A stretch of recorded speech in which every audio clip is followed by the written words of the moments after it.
Dans le cadre de ce troisième objectif, nous allons tenter de comprendre comment la politique monétaire et la politique budgétaire agissent sur la conjoncture. Intéressons-nous tout d'abord à l'action de la politique monétaire sur la conjoncture. La politique monétaire peut être définie de la manière suivante. Il s'agit de l'ensemble des décisions et des actions visant à agir sur la conjoncture économique par l'intermédiaire du taux d'intérêt, prix du crédit, et ou de la quantité de monnaie en circulation. La politique monétaire a vocation d'agir sur la demande globale, consommation et investissement. Lorsqu'il s'agit d'une période de surchauffe, avec un risque de tension inflationniste, une demande importante, elle va avoir pour objectif de lutter contre cela, de lutter contre l'inflation. Lorsqu'au contraire, l'économie est en phase de récession, elle va avoir pour objectif de relancer la croissance économique et l'emploi. La politique monétaire est mise en œuvre par la Banque centrale, qui va utiliser principalement ses taux directeurs selon des modalités bien établies pour mener ce que l'on appelle des politiques conventionnelles. Lorsqu'elle change les modalités d'utilisation des taux directeurs ou lorsqu'elle utilise d'autres instruments, on parlera de politique non conventionnelle. Intéressons-nous donc à l'action de la politique monétaire sur la conjoncture via la politique monétaire conventionnelle et regardons avec la Banque de France quels sont les principaux canons de transmission de cette politique monétaire conventionnelle. Rappelons tout d'abord que le mandat principal de la Banque centrale européenne est la stabilité des prix. Pour cela, elle va utiliser un instrument principal, les différents taux directeurs. Lorsque l'économie est en situation de surchauffe, elle va choisir de monter ses taux directeurs dans le cadre d'une politique monétaire restrictive. Dans le cadre d'une politique monétaire accommodante, de manière à opérer la relance, elle va pouvoir diminuer ses taux directeurs. Intéressons-nous au cas d'une politique monétaire accommodante dans le cadre d'une crise économique, par exemple. La diminution des taux d'intérêt directeurs va affecter la demande de biens et services et les prix via trois canaux. Le premier canal est celui des taux d'intérêt. La Banque centrale, en diminuant ses taux d'intérêt directeurs, va participer à diminuer les taux d'intérêt que les banques de second rang pratiquent auprès de leurs clients, entreprises et ménages. En effet, les banques de second rang qui se refinancent auprès de la Banque centrale vont se refinancer à un moindre coût grâce à la diminution des taux d'intérêt directeurs. Ces banques de second rang vont donc prêter à un coût plus faible aux ménages et aux entreprises. De ce fait, les ménages et les entreprises vont augmenter leur demande, donc augmentation de la consommation, augmente de l'investissement. Lorsque la demande augmente, toutes choses égales par ailleurs, les prix vont diminuer. Donc on a bien lutté ici contre une diminution des prix et une baisse de la demande. Le second canal est celui du prix d'actifs. La Banque centrale, en diminuant ses taux d'intérêt, va affecter l'ensemble des taux d'intérêt de l'économie. Par exemple, les taux d'intérêt sur les obligations vont aussi diminuer. Dans ce cas-là, les agents économiques qui veulent placer leur épargne vont choisir des placements plus rémunérateurs, par exemple sur les marchés d'actions, par exemple sur les marchés immobiliers, ce qui va opérer une augmentation du prix de ces actifs. Cette augmentation va générer un effet de richesse, c'est-à-dire les détenteurs d'actifs vont se sentir plus riches et vont donc augmenter leur demande de biens et de services, ce qui va, encore une fois, toute chose égale par ailleurs, engendrer une augmentation des prix. Enfin, il existe aussi un troisième canal, celui des anticipations, qui va consister pour les autorités monétaires à fixer de manière durable un cap en termes de politique monétaire, donc à savoir expliquer que, par exemple, tant que l'économie ne sera pas sortie de la crise, eh bien, les taux seront maintenus à un niveau bas. Cela va diminuer les incertitudes des agents économiques, va stabiliser leurs anticipations et donc va leur rendre plus simple la prise de décision en termes de consommation, en termes d'investissement, ce qui va générer encore une fois une augmentation de la demande et une augmentation des prix. On peut voir à travers ce graphique une illustration du choix de politique monétaire conventionnelle de la Banque centrale européenne. On voit ici une évolution des différents taux directeurs. Prenons la période ici du 15 octobre 2008 au 31 mai 2009. On le voit ici, les principaux taux directeurs ont été diminués de manière très très forte. Par exemple, le taux des opérations principales de financement est passé de 3,75% à 1%. C'est-à-dire que les banques de second rang ont pu se refinancer à un coût beaucoup plus faible auprès de la Banque centrale européenne. Donc, cela a favorisé leur accès à la monnaie centrale et donc elles ont pu participer à la relance de l'économie via les trois canaux que nous venons de voir précédemment. Notons que depuis le 16 mars 2016, le principal taux directeur est fixé à 0%. Ça veut dire que les banques de second rang se financent, ont accès à la monnaie centrale à un taux de 0% pour leurs opérations principales de refinancement. Le problème est que l'action sur la conjoncture par la politique monétaire conventionnelle pour maintenir la demande ou éviter une chute des prix lorsqu'on est dans une période de récession n'est pas toujours suffisamment efficace. On peut citer par exemple le cas japonais dans les années 90, la crise financière de 2008, la crise de la Covid-19, où la diminution des taux d'intérêt n'a pas été suffisante. Par exemple, dans le cadre de la crise de la Covid-19, la diminution des taux d'intérêt directeurs aux États-Unis n'a pas été suffisante et s'est accompagnée d'un certain nombre d'autres mesures. Ces autres mesures, ce sont celles liées aux politiques monétaires donc non conventionnelles. Ces politiques monétaires non conventionnelles prennent des formes très diverses. De manière générale, on peut dire qu'il s'agit de toute intervention de la Banque centrale qui ne relève pas de la politique monétaire conventionnelle. On peut plus précisément faire référence à une modification des modalités habituelles d'utilisation des taux directeurs. Par exemple, la Banque centrale peut prêter des montants plus importants pendant des durées plus longues et aussi élargir le nombre de banques de second rang qui vont avoir accès à ces facilités de financement. On peut aussi évoquer une modalité particulière qui est l'achat massif de titres et qui prend le nom de quantitative easing, mesure qui a été particulièrement utilisée depuis une grosse dizaine d'années. Intéressons-nous plus précisément au quantitative easing. Comment cela fonctionne ? Ça fonctionne de manière assez simple. La Banque centrale va acheter des actifs que détiennent les banques de second rang.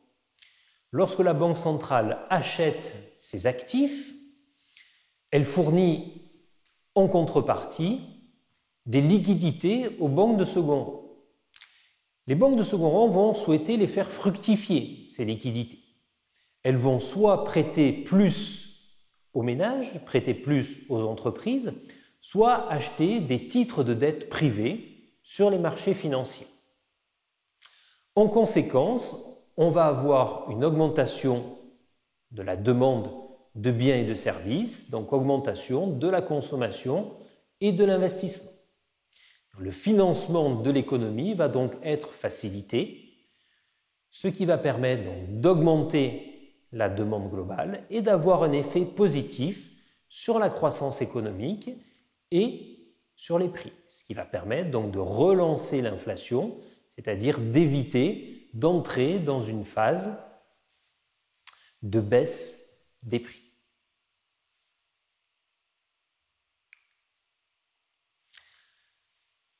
Des procédures de quantitative easing, il y en a eu de nombreuses reprises depuis un peu plus d'une dizaine d'années, notamment à la suite de la crise des subprimes. On peut noter par exemple que la Banque centrale américaine, la Fed, a mis en œuvre 3 opérations de quantitative easing entre décembre 2008 et décembre 2013, pour des montants respectifs de 1150 milliards de dollars, puis 600 milliards, puis 1105 milliards de dollars d'achat de titres. La Banque centrale européenne a lancé un programme d'achat un petit peu plus tard que les États-Unis, en mars 2015, lors duquel elle a acheté massivement des titres aux banques de second rang. Plus récemment, face à la crise de la Covid-19, une quinzaine de banques centrales dans le monde entier ont annoncé des plans d'achat d'actifs, dont bien évidemment la Réserve fédérale aux États-Unis et la Banque centrale européenne. Notons qu'en fournissant de manière abondante des liquidités aux banques de second rang, la Banque centrale prend le risque, à terme, de faciliter la constitution de bulles spéculatives. Ces bulles spéculatives, au bout d'un certain temps, risquent d'éclater et affectent de fait la conjoncture et donc les effets positifs du quantitative easing sur la conjoncture dans les premiers temps peuvent être remis en cause par l'éclatement au final de cette bulle spéculative.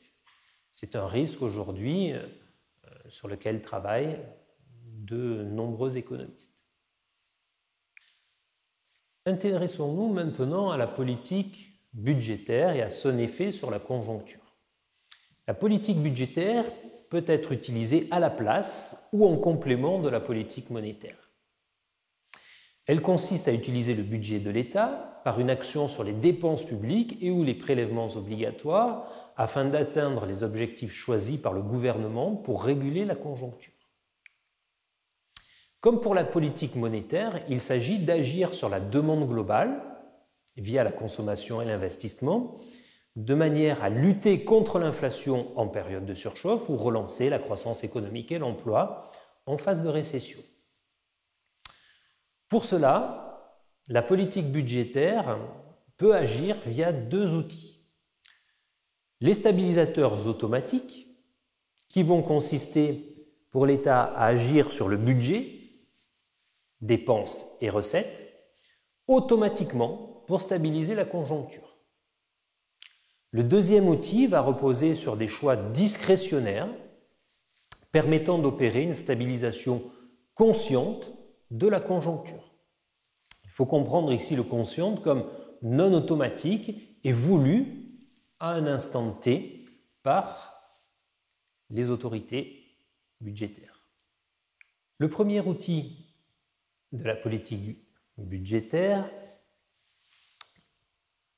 repose donc sur les stabilisateurs automatiques qui, en période de baisse de la croissance, en période de récession, peuvent opérer un effet de relance. Pour cela, les dépenses augmentent automatiquement et les prélèvements diminuent automatiquement. On peut citer comme augmentation des dépenses le fait que, En raison de l'augmentation du nombre de chômeurs, les allocations chômage vont augmenter. En ce qui concerne les prélèvements, qui vont diminuer, en situation de croissance basse, les entreprises vont créer moins de richesses, et donc, toute chose égale par ailleurs, la quantité d'impôts prélevés va être plus faible. En situation, au contraire, de surchauffe, les stabilisateurs automatiques vont générer un effet de rigueur. Les dépenses vont baisser automatiquement et les prélèvements augmenter automatiquement. Sur les dépenses, par exemple, pour les allocations chômage, la diminution du nombre de chômeurs va engendrer une diminution des allocations chômage. De notre côté, en raison d'une création de richesse plus importante de la part des entreprises, toutes choses égales par ailleurs, les impôts vont augmenter. Ces stabilisateurs automatiques présentent l'avantage de ne pas avoir de délai d'application, puisque par définition, ils sont automatiques. Cependant, ils ne sont pas toujours suffisants. Dans certaines situations, notamment de crise, leur effet de stabilisation de la conjoncture doit être complété par des politiques discrétionnaires. Ces politiques discrétionnaires vont consister, pour les pouvoirs publics, à opérer un choix de la relance en situation de crise. Les pouvoirs publics vont choisir d'augmenter les dépenses de l'État et ou de baisser les prélèvements, diminuer les impôts, de manière à générer un déficit budgétaire qui aura un effet positif sur la demande globale, donc sur la croissance économique et sur l'emploi. Dans le cadre d'une situation de surchauffe, les pouvoirs publics peuvent faire le choix de la rigueur. Ils vont baisser les dépenses publiques et ou augmenter les prélèvements obligatoires, ce qui va engendrer une pression à la baisse sur la demande globale et sur les prix.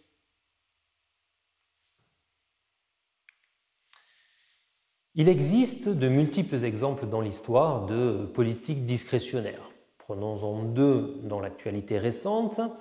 2 plans de relance ont été annoncés dans le cadre de la crise post-Covid.